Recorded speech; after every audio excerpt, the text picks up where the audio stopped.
On this podcast, we're going to talk about Myles is going to go out on a limb and he's going to say which 3-0 team does he believe in. Then we're going to talk about why the Pro Bowl is dead and why I am dancing on its grave. We're going to talk about why Aaron Donald is so friggin' great. He just got to 100 sacks on Sunday. And what I absolutely love about that 100 sack, I absolutely love the fact that he chased down the uncatchable Kyler Murray and tripped him up for the 100th sack in his career. If that isn't perfect, I don't know what is. We're going to talk about Tua and his back injury and why I think it really bothers me from the standpoint of what really happened. And I think I'm so happy that the NFLPA is pressing the issue on this one. We'll get into that. And we're going to get into the Jacksonville Jaguars because I am not convinced that their 2-1 start is a fluke. As a matter of fact, I truly believe that Jacksonville is going to have a chance. I'm not saying that they're going to win the AFC South. They will be competitive through the end of December in the AFC South, and it won't shock me with the Colts and the Titans both vulnerable. It won't shock me to see Jacksonville heading into the last couple of weeks of the season with a chance to win the division. Anyway, that's all of our topics for the day before we get into Anna Wolf. But I want to start by asking Myles Simmons this question. With Philadelphia and Miami, the only unbeaten teams left at 3-0, which one do you most believe in? I almost want to punt and say both because I think both will end up in the postseason. But I'm going to go with the Philadelphia Eagles in part because they're in the weaker conference and they're in the weaker division. And I love what Nick Sirianni has been able to build with that offense. And we saw last year how adaptable they were when it comes to turning what was more of a passing attack into a real run-based offense. But if you look at Jalen Hurts and what he's doing now, he is becoming a really, really, really good passer. And when you add somebody like A.J. Brown into that mix, it's going to make the passing game better.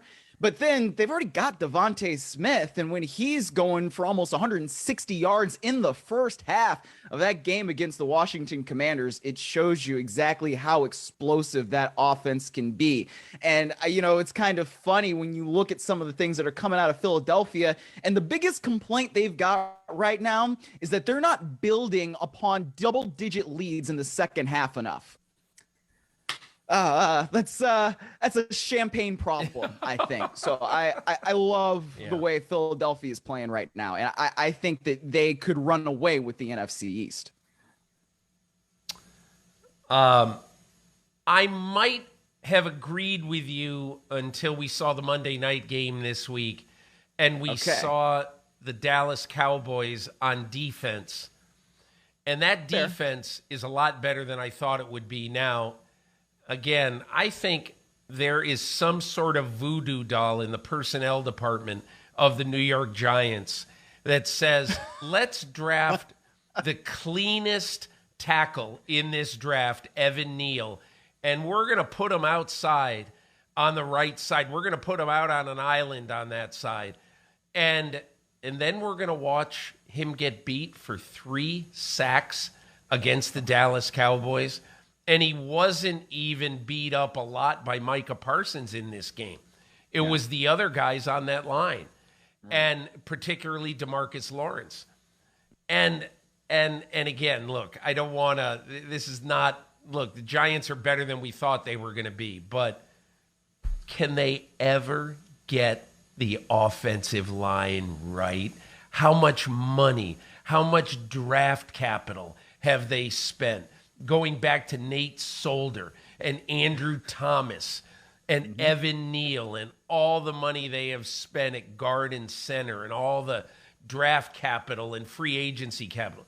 It's mind-boggling that they put on a performance where Daniel Jones was hit more than any single game in his career, and they still came very close to winning. I thought that was a good game for Daniel Jones. That's not what this is about. But I guess what I'm just saying is Dallas might be heard from in the NFC East. However, let me just say two things about, our little debate here at the top. Philadelphia or Miami, who do you believe in more? I'm just like you. I believe in the Eagles a little bit more, in part because, as you say, their path to the NFC Championship game is a lot cleaner and a lot clearer than Miami's path is. No question about it. And I also really like how much a 24-year-old quarterback who had a really good college resume and was drafted in the second round, and everybody thought, why are they drafting a quarterback when they got their franchise guy in Carson Wentz? I'm convinced at the time that they did it, the Philadelphia Eagles, simply because they thought that the number 2 quarterback position on any team in football is worth the 50th pick in the draft or whatever it was. And I absolutely, totally agreed with it. Carson Wentz was a baby about when they drafted Jalen Hurts. He did not take it well. Oh, you're drafting somebody to take my job. No matter what they said to him, they weren't drafting somebody to take his job. One of the reasons why he did take Carson Wentz's job is because Carson Wentz, took it so poorly. And he didn't stay the same quarterback, the same sponge for information and everything that he had been.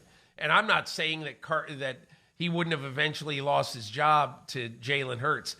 Hurts was not drafted to replace Carson Wentz. But here we are. And now the Philadelphia Eagles are probably on the verge of saying, how are we going to pay Carson Wentz now? Or how are we going to pay Jalen Hurts now? Excuse me. Because eventually they are going to have to pay him. That's how well he's playing. One of the things that I really like about what we've seen out of Jalen Hurts is he is the best quarterback at both throwing the ball deep, as you've seen. I mean, who would have thought that we enter October? We've played 3 games in this season, and we will enter October.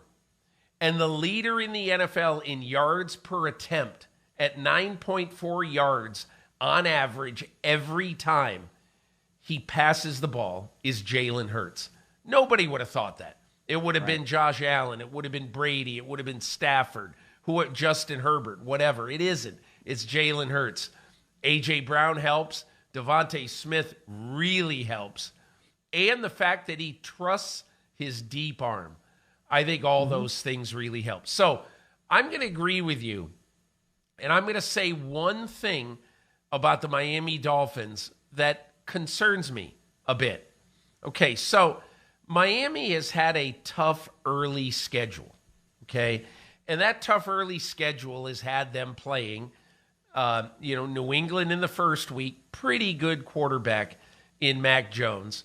Obviously, they just played Josh Allen. And then the week before that, they played Lamar Jackson. So I'm not saying that this number is the be-all, end-all of what you should consider when you consider, what team is really good after 3 weeks or what team isn't, who you have to be worried about. And the other thing is, I'm not saying that passer rating is the greatest number and the greatest indicator of whether a team, has to be worried about its defense. But the opposer passer rating for the Miami Dolphins so far this year is 104.3. They're allowing 69% completions They've had only one interception. They allowed a 400-yard passing game to Josh Allen on Sunday, and obviously Lamar Jackson had his way with them last week. So there's so much of this that is open for debate. But I'm just telling you, I worry a little bit about Miami's pass defense, even though I'll tell you what, I watched a lot of that game the other day, Miles, and this Javon Holland at safety, the second-year safety from Oregon. Yeah. He is such an enforcer playing all over the field. I think they are on the uptick defensively, but they're going to have to be on the uptick defensively, or else that is going to end up hurting them as the year goes on. Yeah, it's interesting because when they decided that they were going to move on from Brian Flores, they obviously kept Josh Boyer as their defensive coordinator. And I think that helps with the continuity and why Miami has been able to be successful in winning games. When you don't have to worry that everything is new on one side of the ball, it honestly does help you a lot. And I think Mike McDaniel's attitude and how he has gone about leading that team also has a lot to do with their success so far. But what you bring up with the passer rating is a very, very good point, especially when you're going into a Thursday night game against Joe Burrow and a team and the Bengals that got right against the New York Jets. They needed a get-right game more than anything, and they absolutely got that going to the Meadowlands and beating the Jets as they did. And so Joe Burrow is going to probably want to take advantage of some of those opportunities that are going to be out there for him. I mean, he's got one of the best receiving cores in the league when you're talking about Jamar Chase and T. Higgins and Tyler Boyd. Those guys are great. So it's going to be interesting to see, how that defense competes, again, after playing 90 plays against the Buffalo Bills, and also, given what you just said about that passer rating that they have against them. Can they tighten up a little bit and make the plays and get a couple of takeaways? Because that's obviously going to help that unit as a whole because they can get off the field, but then also you're going to give Tua Tagovailoa, if he plays, and also Jalen Waddle, Tyreek Hill, those opportunities in order to really get down the field and score and get those explosives that we know Miami can put up. The following 5 starters on the Miami defense played 80 or more snaps in this game. And Javon Holland is listed on the official play-by-play sheet as having played 92. Now, it's only listed as 90 plays in the game, so I'm not positive. Penalties? Just recheck that. It might be penalties, but I just want to make sure. Yeah, 90 snaps. It must be penalties, but I didn't think that the NFL counted penalties in the official play-by-play numbers. But anyway, be that as it may, 90 or 92. What's a few extra plays when you're totally exhausted? But both corners, Howard and Needham both played more than 80 snaps. Howard 81, Needham 90. Both safeties played over 83 snaps.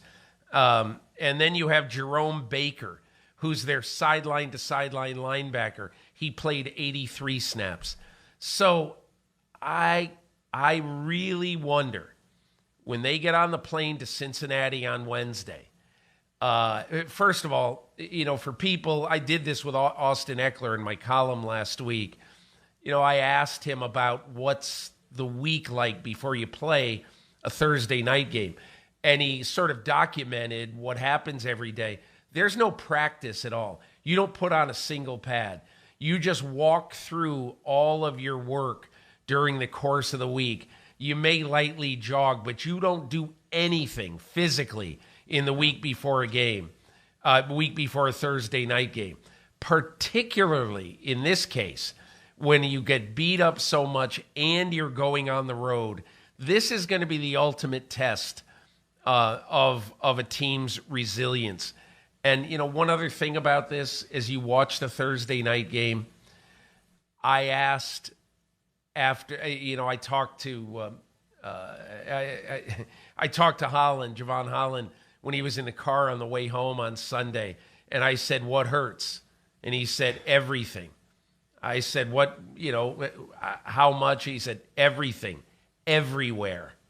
And so, we just have to see how the human body can respond. And the good thing for Miami, this is a young team. Mm-hmm. But I just don't know if they're going to be able to be the same Miami Dolphins that battled Buffalo down to the wire. But anyway, that's our take on the 2 3-0 teams in football, Philadelphia and Miami. Let's get to our other topics du jour, or du week, as they say in the French business. So I don't want to spend a lot of time performing an autopsy on the Pro Bowl because it just isn't worth it. But I remember a few years ago when I was doing, when I was doing more work at NBC and I was on TV with NBC every week, I just killed the Pro Bowl in my column one day. This was 10 years ago. I killed the Pro Bowl in my column, and one person at NBC said, "Man, why do you hate the Pro Bowl so much?" And, it gets good ratings, and, it gets better ratings than an NBA playoff game and all that stuff. And I just said, because it is phony, it is a fraud. People do not want to play in the game. And every player in the game, other than gee whiz, second and third year guys who say, "Oh my God, I'm playing in the Pro Bowl, I'm going to go all out." The vast majority of players don't go all out, don't care. All they're trying to do is protect themselves from injury. It's been this way for 15 years. Yeah. And the NFL, everybody says, "Oh, good for the NFL. They're making it a skills competition. Flag football, great." They should have done it 15 years ago. And so I'm happy that it's done, but I just think it's absurd that it's taken this long for the NFL to drive a stake through it.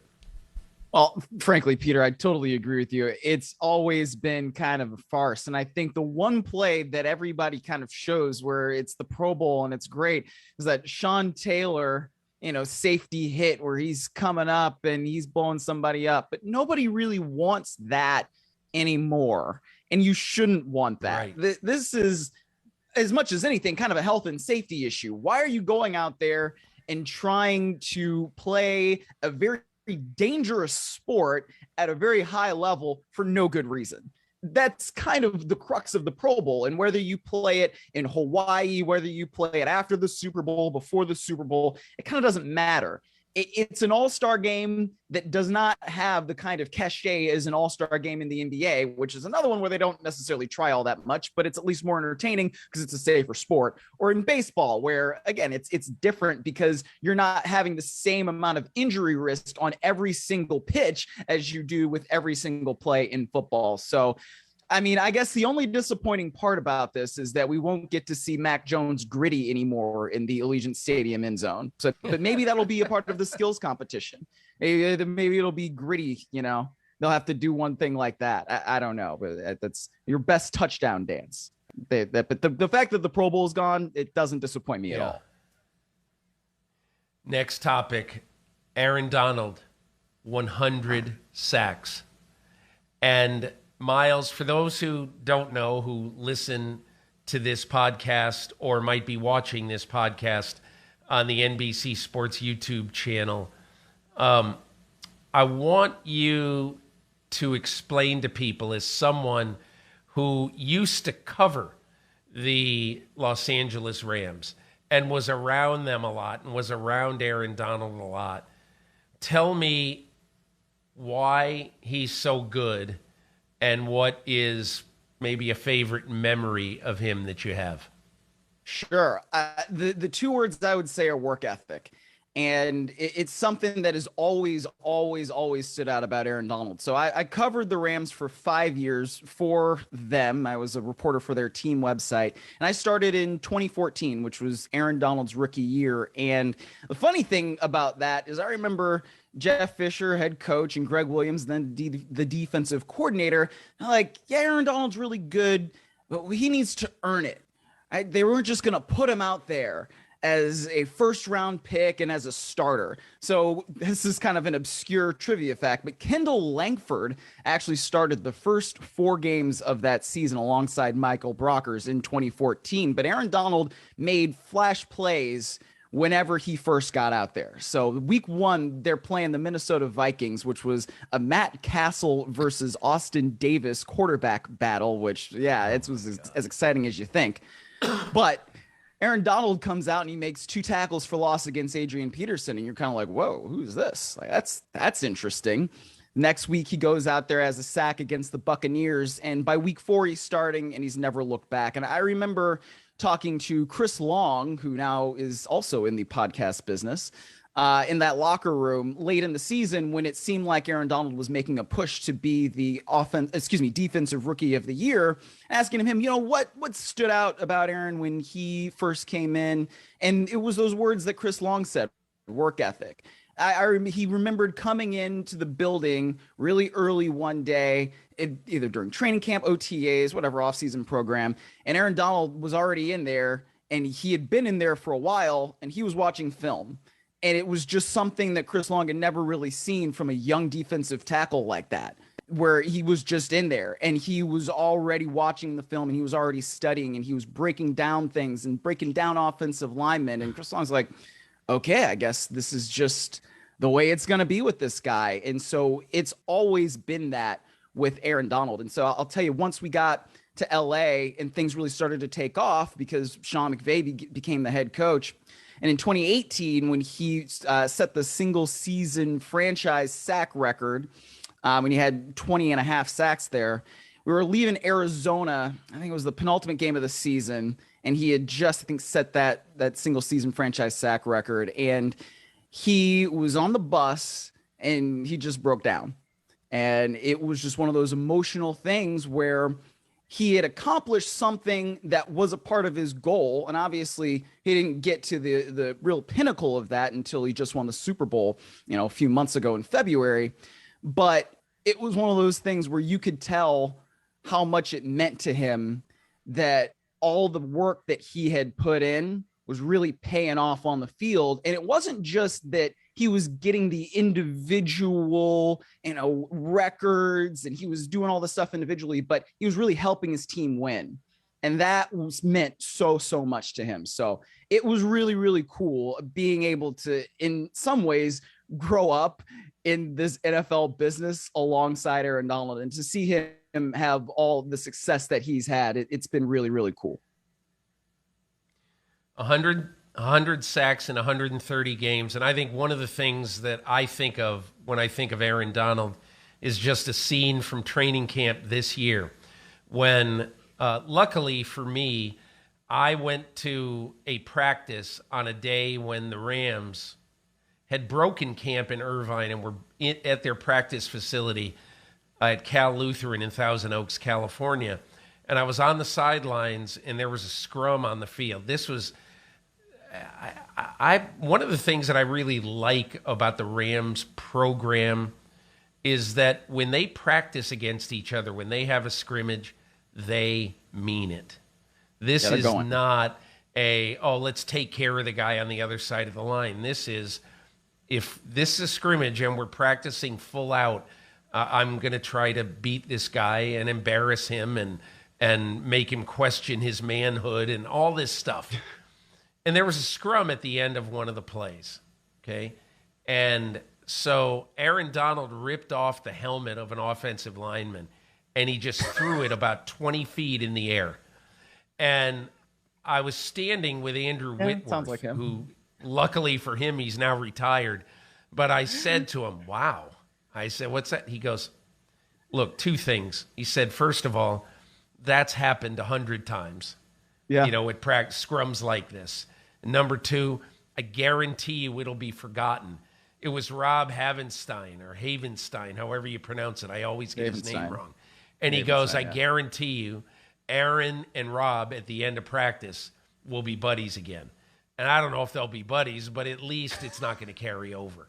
So that was one thing. And the other thing I think about, just in an X and O way, like when I was growing up in the game, I covered the New York Giants in the 80s, and the ideal defensive disruptor was Lawrence Taylor.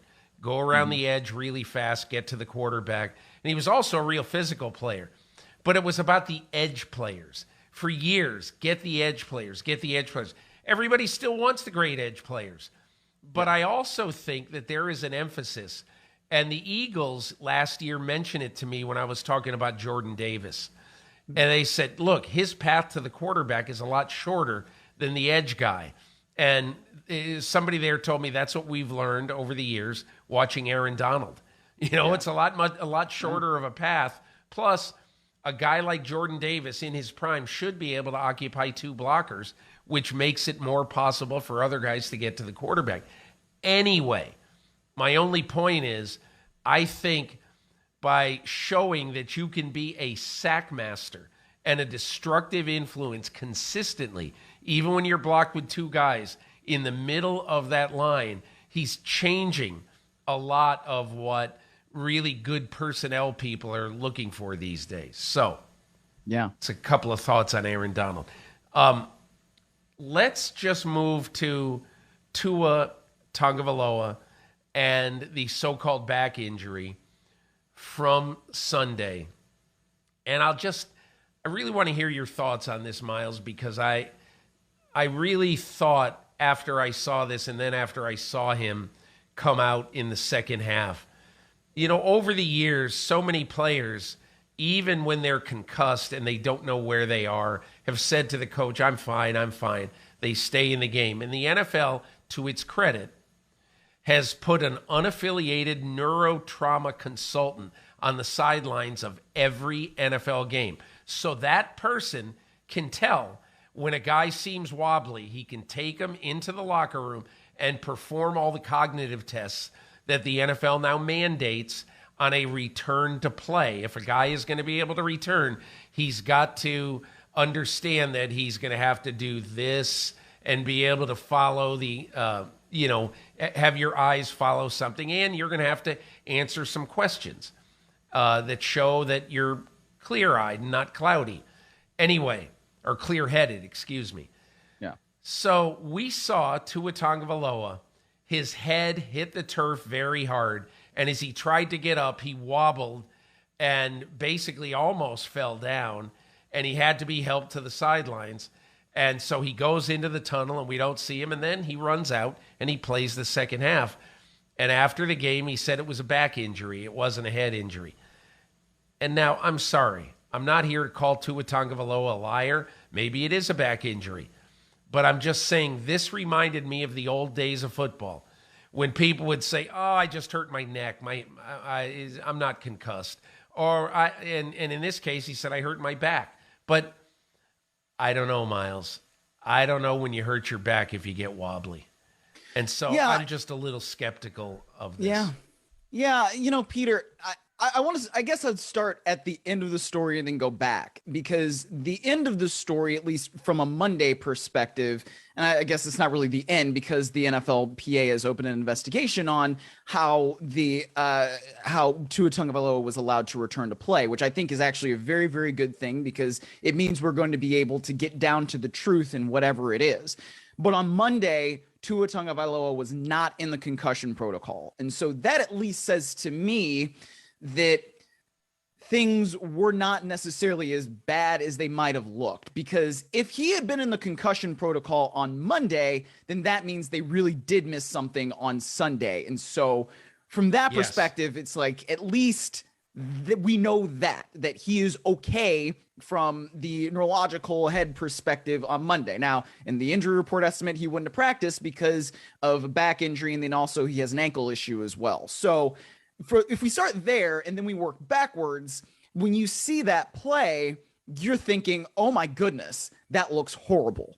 And Mike McDaniel was saying in his press conference on Monday that Tua Tagovailoa didn't really understand why everybody was so concerned about him from that neurological perspective because he hadn't seen the replay. And he's telling them, no, it's my back. It's my back. And everybody's like, we got to check you out, man. We got to check your head here because what it looked like is your head slammed on the turf. And it was grass and not the field turf, which I think probably helps because the grass has a little bit more give. It's got that natural surface. Right. And then also, when you start wobbling like that, it looks really, really bad. Peter, I'd go back to 2015, again, when I was covering the Rams, and there was a game in Baltimore where Case Keenum had something similar happen, where his head bounced off the turf. Yeah. He got up, he was wobbly, and then he was kind of almost falling down. His offensive linemen were trying to hold him up because that's what you do for another human being. But then he was still allowed to be out there, and that was one of the things that got missed. And all of us in the press box didn't quite see it because, you're looking at the field, you're looking at TVs, you're trying to write, you're trying to do everything. And it just wasn't spotted. And so that was pretty egregious. And it turned out on Monday that Case Keenum had a concussion. And so that's one of these things where because Tagovailoa was removed from the field, he was examined, he was cleared, and now he doesn't have a concussion. That makes me feel better about the entire process than something like what I was talking about in 15 with Keenum. And it's the process failed.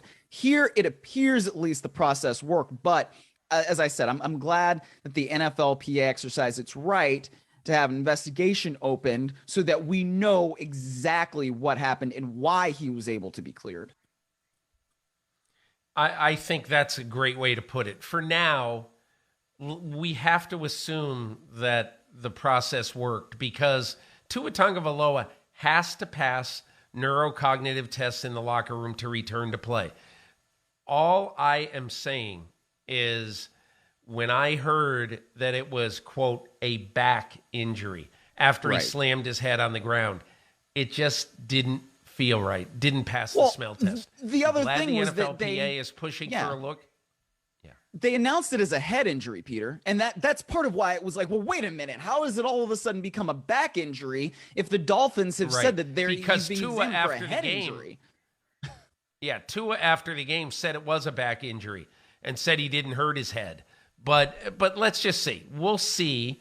And I want to give the process the benefit of the doubt.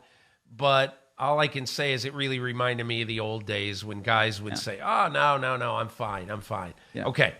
Final topic before we get to Anna Wolf is the Jacksonville Jaguars. Look, I don't want to stat you to death. Okay? I mean, I don't want to stat you to death. I don't mean I don't want to stat you to death. Okay? You turn me into a gargoyle? I don't want to stat you to death. Right, yeah. But I do want to give you a stat that I think screams volumes. It doesn't just speak volumes. But, okay, Trevor Lawrence, passer rating last year to this year. 71.9 last year, 103.1 so far this year. The opponent's passer rating for the Jacksonville Jaguars last year, 100.8. This year, 72.7. Now, a lot of people would say that, oh boy, their secondary must have really improved. Everybody knows that pass defense equals a combination of pass rush, pass defense. They are pressuring the pocket a lot more this year than they have. Trayvon Walker has had a nice start to his NFL career. It's amazing to me. I kind of criticized the Jaguars and said, how in the world can you have a guy who was never in 3 years first or second team all SEC on the defensive line? Never. And then you pick him first in the draft. What are you seeing that they didn't see? And again, all conference teams can be a little bogus, but I thought that was weird. But Trayvon Walker has had a good start to his NFL career, so I'll give him that. And opposite Josh Allen, this is a pretty good defense. But I just see a more confident guy in Trevor Lawrence. And I'll tell you what he told me last week when I spoke to him. I said, what's been the key for you under Doug Peterson?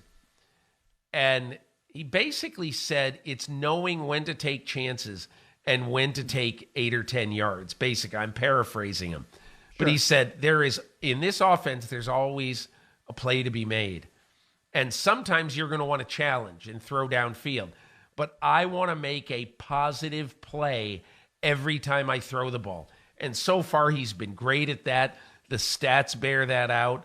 And to me, Myles, there was no more startling score in week 3. Even Miami beating Buffalo, that was startling. But the Jaguars beating the Chargers 38-10, that was a wow. Give me your thoughts on the Jags. Yeah, well, especially after they really kicked the mess out of the Colts the week before, 24-0 on their home field. And TIAA Bank Field has been a complete house of horrors for the Indianapolis Colts since they haven't won there since 2014. But at the same time, when you do that, you get a good win, your first win under Doug Peterson, and then you go on the road across the country and really steamroll a Los Angeles Chargers team that we were all talking about as a potential Super Bowl contender on their home field 38-10. You make it so uncompetitive that Justin Herbert really shouldn't have been playing after they scored that last touchdown with about 5 minutes left in the game. And that's another topic for another day with Brandon Staley. And why in the world was Justin Herbert playing with injured ribs when the game's uncompetitive at that point? But I digress. The Jaguars, I will say this, because I said this on PFT Live with Mike Florio yesterday. I think they're going to win the AFC South. Now, you said you didn't want to go that far. I'm going to go that far because from what I've seen from the Titans and from the Colts and from Houston, this is the best team in the division. They have the stuff on offense. You got Zay Jones performing at a high level. Christian Kirk, that contract seems like it was worth it. And you mentioned the defense. Mike Caldwell's doing a great job there with those guys on the front end, whether it's Josh Allen, whether it's Walker. They understand how they need to play to win games. I'll say this too. There are always some wonky results in week 1. I think at the end of the year, Washington defeating the Jacksonville Jaguars in week 1 is going to be perhaps the wonkiest result we see of the season because those two teams are on completely opposite trajectories. But you know what, Myles? Myles, it is, but just the way I look at that result now in retrospect is very, very simple. Yeah. New coach, new offensive system, new defensive system. Getting Travis Etienne up to speed, getting a new receiver core led by Christian Kirk up to speed, learning a lot of new guys and their places on that defense, new head coach, everything was new. My feeling is first game of the season is almost now like the third preseason game. Nobody plays in the preseason. You have no idea what's going to happen in week 1. That's why that's one of the reasons why, like, for instance, I didn't take the Colts-Texans game, the tie game. I didn't think that was a fatal flaw, a road loss in week 1, because they hadn't played anybody in the preseason. But be that as it may, I think you're right. People look back and say, wow, that was a weird result in week 1 because Jacksonville's they got to be 10 points better than Washington right now. Yeah. And we'll see that, continue to bear out over the course of the season. But I love what Doug Peterson's been able to do there so far. And they've got another test, obviously, when they come up this week. But I like that they have shown the attitude that they've shown. Like I said, going across the country and beating a team like they did in the Chargers in their house, that says a lot to me about that team and the attitude that has started to permeate through it. And that's going to give you more confidence in order to beat whoever else is on your schedule. Yeah. Myles, good discussion today.